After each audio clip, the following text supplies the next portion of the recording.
अस्सलाम वालेकुम। आज हमारे पास है तोशिबा का PN64 स्लाइस सिटी स्कैन। इसमें एक एरर था, इसका जो हीट एक्सचेंजर है वो जो है ना अपनी लाइफ पूरी कर चुका था। तो 44,000 घंटे ये हीट एक्सचेंजर चल चुका हुआ है। तो अब जब सिटी स्कैन के जो कंज्यूमेबल्स होते हैं, जब वो अपनी लाइफ पूरी कर लेते हैं, फिर उनको हम चेंज करते हैं। तो अभी हम एक नया हीट एक्सचेंजर लेके आए हैं मशीन के लिए। ये वो है जो इनका एक्सपायर हो चुका हुआ था 44,000 घंटे वाला, और ये भी हमने नई पैकिंग खोली है। तो इसका जो रेटिंग है वो 4,000 घंटे है। अभी हम इसको इंशाल्लाह इसमें इंस्टॉल करेंगे थोड़ी देर में, और फिर इसका एरर चेक करेंगे कि एक्चुअली वो एरर रिप्लेस करता है या नहीं। है ओवर KVA का। जब मशीन कंट्रास्ट पिक करती है तो उस वक्त ना ओवर KVA का एरर दे देती है। तो ओवर KVA का जो ताल्लुक है एरर का, वो ताल्लुक है HV जनरेटर से। High voltage generator basically KV जो है ना वो बना रहा होता है। तो अब जो इसका एरर है ओवर KV, तो उसके लिए हमने इसका जो है ना HV जनरेटर डायग्नोस किया है। वो इंशाल्लाह हम थोड़ी देर में इसको डिसमेंटल करेंगे मशीन से, और न्यू हम जो है ना लेके आए हुए हैं मशीन के अंदर चेंज करने के लिए HV जनरेटर। ये सामने पड़ा हुआ है। तो हमने काम शुरू कर दिया। अभी हमने इसका हीट एक्सचेंजर पहले निकाला मशीन का। हीट एक्सचेंजर इंस्टॉल करने के बाद हम इसका HV चेसिस इंशाल्लाह इंस्टॉल करेंगे थोड़ी देर में। अच्छा, ये अब हीट एक्सचेंजर की आप साइड एक्सटेंशन वगैरह खोल रहे हैं आप लोग? जी सर, ये इसकी अटैचमेंट है जिससे ये मशीन के अंदर ना हैंग होता है। राइट।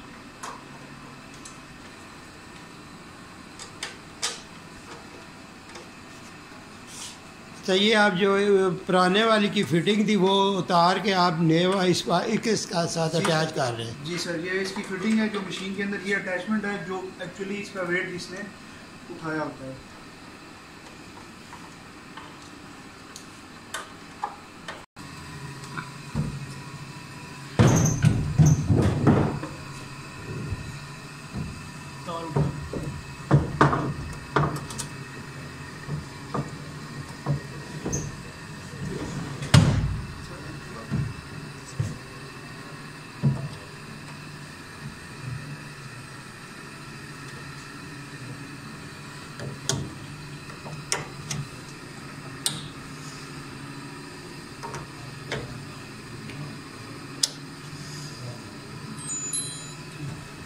एक्सचेंजर इस मशीन में इंस्टॉल कर दिया है। अभी हम इसका रोटेशन लॉक खोलेंगे और इसको लेके जाएंगे 12 o'clock पे। इसके बिल्कुल बैक साइड पे एल्कीज लगती हैं जो इसको टाइट करती हैं। हमने तो जस्ट अभी इसके कनेक्शन किए हैं, अभी इसके ऊपर लेके जा रहे हैं इसको टाइट करने के लिए। टाइट करती है तो ये अपनी जगह सही लेगा।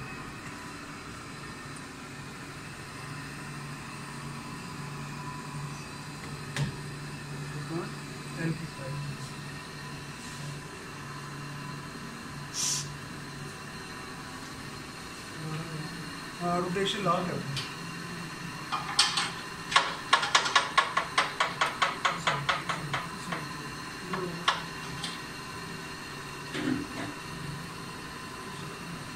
अब ये रोटेशन आप लोगों ने लॉक कर दिया है, कर रहे हो?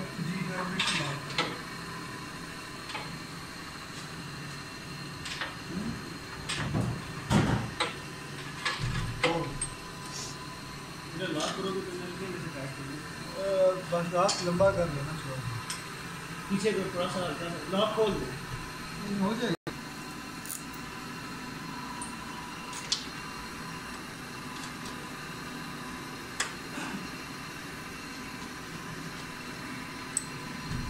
लॉक खोल दो।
जी हैदर। ये दो सर इसके पाइप हैं हीट एक्सचेंजर के, एक इनलेट है और एक आउटलेट है। इनलेट किस चीज़ का? ट्यूब का, यानी कि जब ट्यूब एक्सपोजर करती है तो वहाँ हीट इससे ना हीट प्रोड्यूस होती है। तो हीट एक्सचेंजर क्या करता है, एक इनलेट लेके दूसरी तरफ से आउटलेट फेंकता है ट्यूब के ऊपर, ऑयल को ठंडा करता है। फिर जब ट्यूब को ठंडा करता है तो ट्यूब से इसके अंदर ना एक और पंप लगा हुआ है जो वापस ऑयल फेंक देता है इसके अंदर, हीट एक्सचेंजर के अंदर। तो ये होज हैं।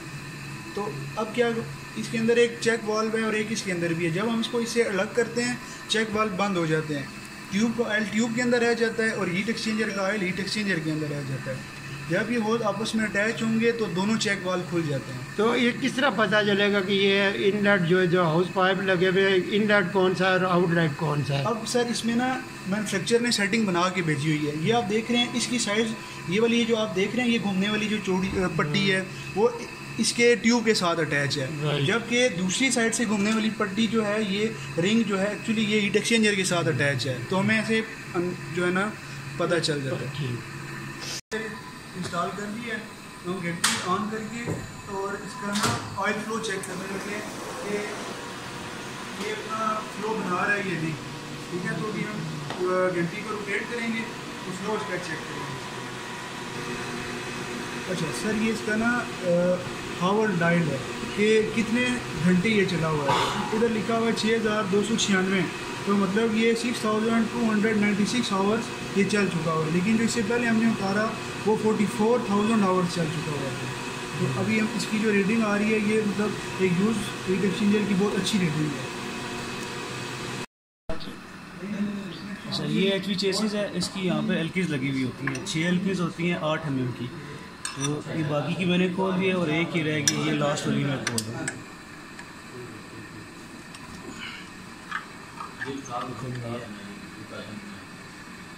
अच्छा, ये जब आप एल की खोल देते हैं तो स्टिल ये हैंग रहता है इसमें? बिल्कुल, वो उसके ग्रूव बने में उसमें वो हैंग रहता है। इसको जब तक इसकी ये देखिए बनी हुई है जगह, जब तक इसको यहाँ से आगे की तरफ प्रेस नहीं करेंगे तब तक नहीं निकलेगा। ठीक। चेसिस को इंस्टॉल करते और डी इंस्टॉल करते हुए एक प्रिकॉशन है वो ये, क्यों एचवी चेसिस का मतलब ये हाई वोल्टेज। तो हमने भी इसके बोर्ड खोले हैं, अब इसको 10 से 15 मिनट के लिए हम यहाँ पे छोड़ रहे हैं कि उसके अंदर जो कैपेसिटर्स हैं वो डिस्चार्ज हो जाएं। अगर हम खुदा न खास्ता अभी हम इसको अभी से खोलना शुरू करते हैं तो किसी भी कनेक्टर हाथ लगने से खुदा न खास्ता बहुत ज़्यादा करंट लग सकता है, सीरियस इंजरी हो सकती है। तो इसीलिए हम 10 से 15 मिनट इसको छोड़ रहे हैं कि जो इसके अंदर कैपेसिटर चार्ज हैं वो डिस्चार्ज हो जाएं। फिर उसके बाद हम इसके सारे कनेक्शन जो हैं ये आप देख रहे हैं, इतनी मोटी पावर की केबल्स हैं और इसके साथ हाई फ्रीक्वेंसी केबल्स ये 2 लगी हुई हैं सामने, ताकि ये जो इसके अंदर से जो कैपेसिटर चार्ज हैं वो डिस्चार्ज हो जाएँ। अभी हम ना इसकी एचवी केबल खोल रहे हैं।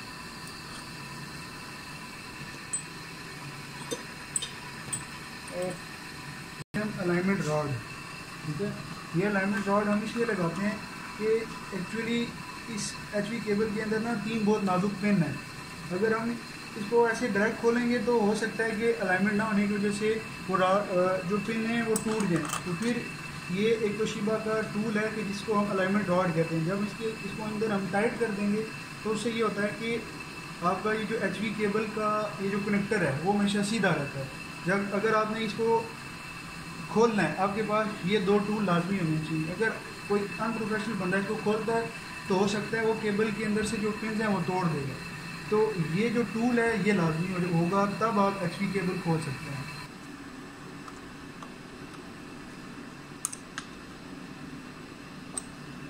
ये सर हम इनको फिर प्रॉपर टाइट कर देंगे ताकि जब हम कनेक्टर उतारें तो ये अपनी जगह से हिले ना, और फिर जब कनेक्टर उतर जाएगा फिर हम रॉड को खोल के वापस बाहर निकाल लेंगे। किए हुए हैं, ठीक है। अभी हम इनको ये सामने खोल रहे हैं, देखें बिल्कुल सीधा बाहर आ रहा है। अब अगर अलाइनमेंट रॉड ना होते तो ये आप पिन देख रहे हैं ये किसी भी टाइम डैमेज हो सकती थी। फिर इसका आखिरी हल ये होता कि ये पूरी केबल चेंज होती। तो टूल जो भी इंजीनियर देख रहा है या जो भी इंजीनियर काम कर रहा है तो टूल जो है ना वो मस्ट है, हमेशा आपके पास प्रॉपर टूल प्रॉपर काम के लिए होनी चाहिए। देखें अब ये कितनी नाजुक पेन है, लेकिन इस टूल ने खाली इसको इन पेन को बचा कर रखा हुआ है, ठीक है। अच्छा, अब एचवी केबल बेसिकली जा रही है ट्यूब को और एचवी जनरेटर से जा रही है, तो हाई वोल्टेज यहाँ से जा रहे हैं। अब हमें यहाँ पे करंट लीकेज एक चैप्टर होता है प्रॉपर जो पढ़ाया जाता है बायोमेडिकल सब्जेक्ट्स में करंट लीकेज से बचने के लिए कि खुदा न खास्ता इस अब बेसिकली है ये कंडक्टर, तो हाई वोल्टेज जो है इसके थ्रू लीक होके शॉर्टेज ना पैदा कर दें। तो इसके लिए फिर हमने एक चीज़ रखी हुई है, इसको हम कहते हैं गामो प्लेट। ये बहुत हाई क्वालिटी सिलिकॉन मटेरियल से बना हुआ है कि किसी सूरत भी ये करंट लीकेज यहाँ से नहीं हो सकती और खुदा न खास्ता गंट्री में किसी दौर की भी शॉर्टेज नहीं होगी। तो इसके लिए प्रिंसिपल ने इसके अंदर गामो प्लेट और प्लस ये आप सिलिकॉन देख रहे हैं, ये जो है ना एक्चुअली हाई क्वालिटी सिलिकॉन है। ये किसी भी सूरत में बेसिकली ये हाई टेम्परेचर और उसकी हैवी ड्यूटी जो है ना बेसिकली है कि खुदा न खास्ता कोई भी टेम्परेचर अगर ज़्यादा हो जाता है तो शॉर्टेज नहीं होने देगी। और ये इसके दूसरे एंड में भी सेम ये चीज़ लगी हुई है।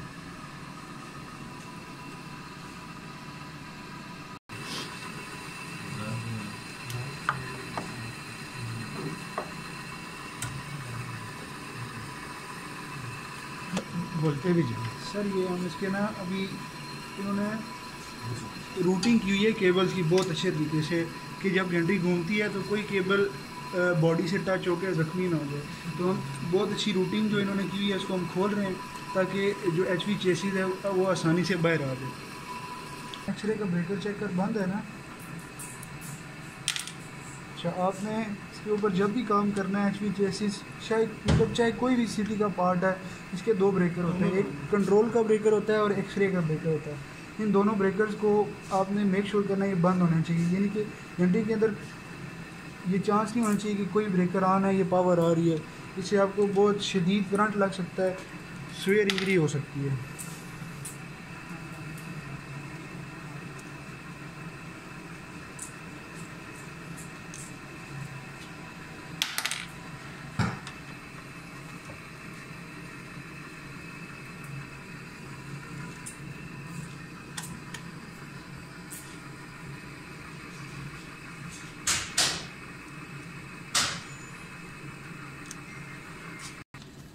अच्छा, अब हमने इसकी ना सारे कनेक्शन खोल लिए हैं। सबसे पहले इसकी पावर अब हमेशा कट ऑफ होनी चाहिए और जो पावर की कनेक्टर है उन पर टेपिंग होनी चाहिए, यानी कि आप ये तसल्ली हमेशा मतलब जब भी मशीन पे काम करना है पावर बंद, ताकि आपको कोई किसी किस्म की जो है ना नुकसान ना हो। फिर इसकी जो केबल्स आप उतारेंगे उनको ये देखें हमने प्रॉपर टाई अप किया हुआ है। इसको एचपी कनेक्टर को हमने इसके ऊपर ग्लव लगा के इसको भी टाई कर दिया कि जब हम इसको बाहर निकालें कोई केबल ज़ख्मी ना हो जाए, कोई केबल डैमेज ना हो जाए।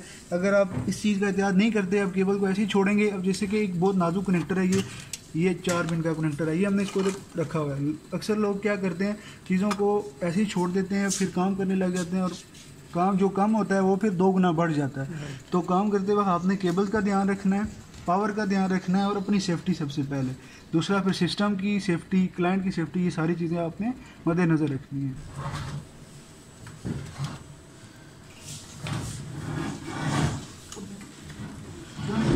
छोड़ दे, ठीक है, ठीक है।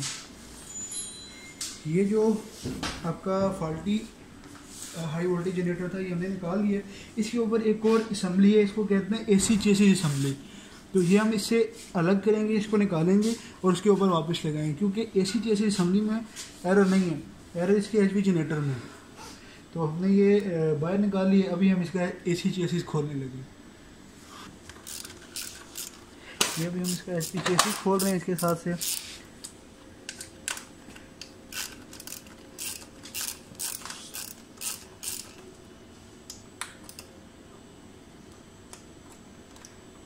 तो काम करते हुए आपने प्रॉपर टूल का इस्तेमाल लाजमी करना है।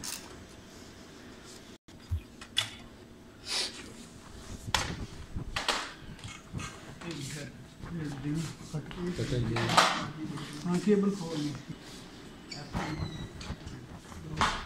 उठा ले,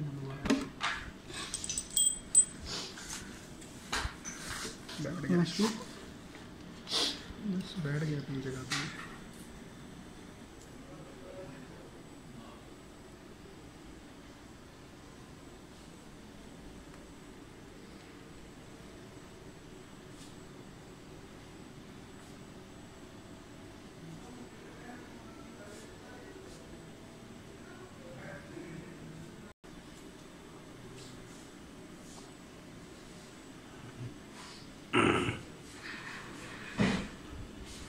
इसके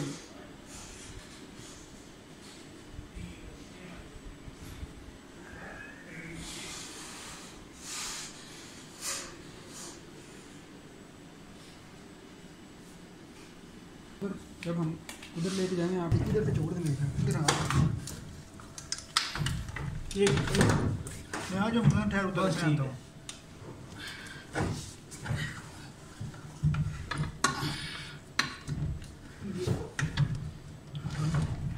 नहीं इस तरफ से बराबर नहीं। अब वीडियो में बताना तो बता दे बस, थोड़ा सा आगे कर दिया टूट जाएगा। केसेस और एसी हाई वोल्टेज जनरेटर, ये जो है ना इसके अंदर वापस इसको इंसर्ट कर रहे हैं, असेंबल कर रहे हैं। इंसर्ट करने के बाद अलाइनमेंट करने के बाद फिर हम इसके इंशाल्लाह कनेक्शन करते हैं।